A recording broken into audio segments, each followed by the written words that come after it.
And thanks to your prayers, the weather in Marin County today, May 14th, 2020, continues to be spectacular. You can expect more sunshine, temperature of about 82 degrees, and only light rain showers throughout the rest of May, enough to nourish the spectacular wildflowers on Mount Tamalpais. This is typical weather, you know, for this time of year, not like it was that one newsworthy evening in 2010 when the microclimate in and around Hamilton Field in particular shifted suddenly and dramatically. More on that next in Faith in Action News. This is ABC 7 News at 6. Good evening. I'm Stephen Listug reporting for Faith in Action News. Today, May 14th, 2020, marks the 10-year anniversary of a momentous occasion in which a movement in consciousness that happened locally here in Hamilton Field, Nevada, California, reverberated around the world. We turn now to Reverend Bill Englehart, leader of that movement, to share with us his thoughts about that grace-filled evening and how it has impacted not only our local community, but our entire world, even a decade later. Greetings, Reverend Bill. How's it going out there on Unity Campus? It's another beautiful day in our consciousness, Steve. Great. So tell me what's happening in the physical world as a result of our collective consciousness, Reverend Bill. Wait, first of all, for our viewers who aren't already familiar with Unity's campus physically, where exactly are you? Oh, I'm standing out here in Hamilton Field, Steve, out of the old hangar where we now hold our 3 weekly Sunday services. Just 10 years ago, we held our services in the beautiful sanctuary at 600 Palm Drive. But we quickly outgrew that space, and now it's our meditation chapel. Not only have we taken over the former hangar, Steve, Unity is now broadcasting our services live over the internet.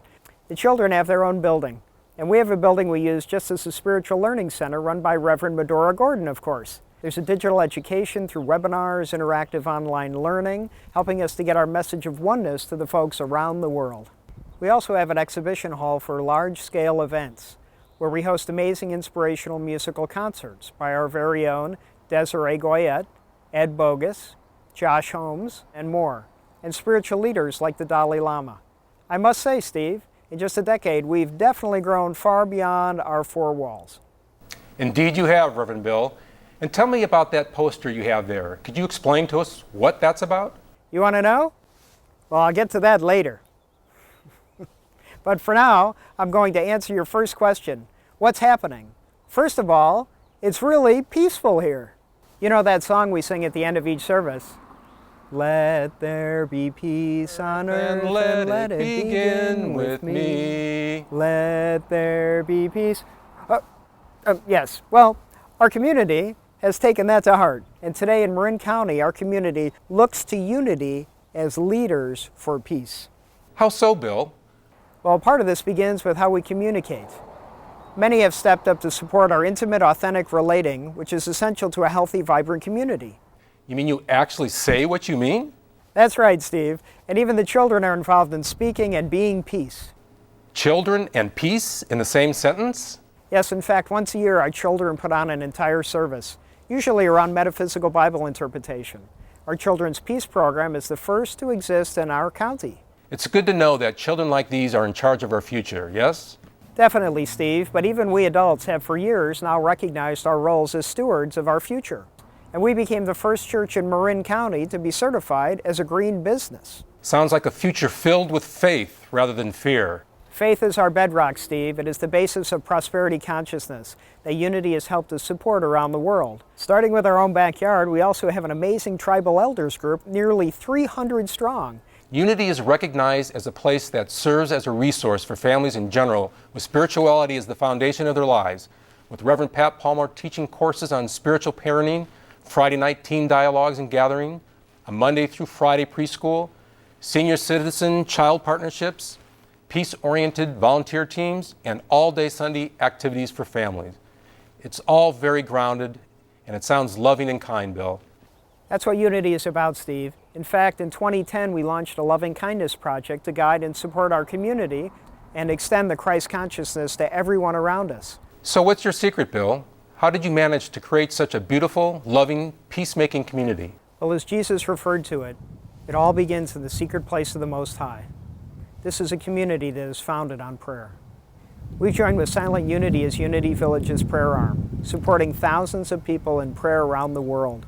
And on any given day of the week, here in Hamilton Field, we see groups spontaneously gathering together to support one another in beholding the wholeness and divinity of every person anywhere. 95% of your congregation are chaplains or chaplain emeriti, aren't they? That's right, Steve. It was the vision of those like Larry Gorski, Leslie Woods, and Betty Martin, coupled with the later leadership of folks like Valerie Marshall and Reverend Jeannie Sutter, that this community would be one without a sense of hierarchy around prayer. That's beautiful, Bill. And speaking of prayer, that's exactly what you invited me to speak about today, right? Exactly. Today marks the 10-year anniversary of a momentous occasion. News anchor Cheryl Jennings of KGO reported on it back in 2010. There was a noise like of buzzing electrons and then light. Yes, Steve. Our sanctuary was certainly filled with light on May 14th, 2010. I remember, Bill. I was there that night. It was like we as a community took a quantum leap in consciousness. It's part of what drove me to live my dream of being newscaster. And that light definitely had an impact on the follicles in my hair. Anyway, I was there wearing my tux, getting ready to MC our 14th annual Gala and auction. 600 Palm Drive looked beautiful and primed for something miraculous to happen. The inside of our sanctuary was decorated by my wife, Heidi, and it looked like a metaphysical laboratory, like in a movie. Yes, the sheer power of intention from our prayers that night ignited a quantum field of possibility that made many of the dreams written on the poster behind me come true, and all of what we have here now in 2020 possible. All this through the power, power of... Bill! Doc, what are you doing here? This present is in great jeopardy Why? because the people back in 2010 have no idea. No idea of what? No idea of how important they are. You have to come back with me and tell them. All right. Oh, wait. We'll need these. What do we need these for? Because we're going to a party. Come on.